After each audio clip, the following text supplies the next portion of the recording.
vit par ma poésie.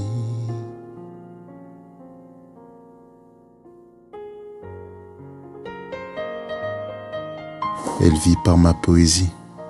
Elle y trouve du réconfort. Elle s'y réfugie comme d'un château fort. Je lui donne de la force sans effort.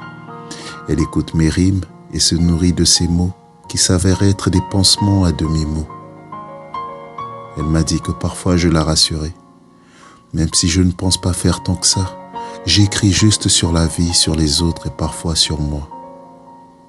Elle souffle mes mots. Elle me dit que ma voix est une berceuse et pourtant je ne fais qu'écrire ces mots qui la rendent amoureuse. Dans ses rêves les plus fous, je suis le justicier des mots. Je ne sais quoi penser. Je suis touché par tant de reconnaissance. J'écris avec aisance et abondance. Mes mots qui parlent des histoires, qui parlent de ma vie et parfois celle des autres. Elle personnifie ma poésie, lui donne du sens et parfois même un prénom.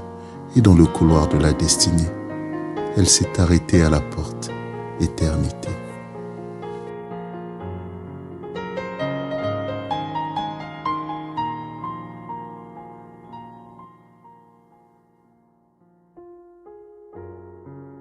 Elle vit par ma poésie.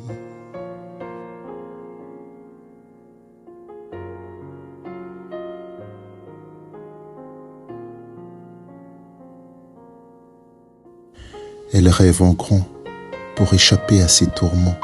Elle dit que mes mélodies restent des pansements qui chaque jour apaisent ses souffrances.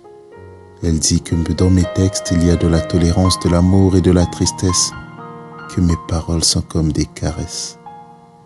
Elle rêve en grand, elle pense au présent, à tout ce qu'elle n'a pu réaliser ces derniers temps. Elle vit par ma poésie. Elle invente des scénarios pour avoir l'air d'exister. Elle apprécie ma façon de slammer, pense qu'elle est ma source d'inspiration et pourtant, dans ses rêves les plus fous, je suis le justicier des mots. Elle écoute ma voix passionnément. Elle marque des pauses en m'écoutant, comme elle le fait dans la vie pour réfléchir. Elle pense qu'elle a tant de choses à me dire et pourtant, elle rêve de grandes choses, oublie ses complexes et pourtant ose. Chut. Elle écoute mes rimes et se nourrit de ces mots, qui s'avèrent être des pansements à demi-mots. Elle souffle mes mots. Elle me dit que ma voix est une berceuse.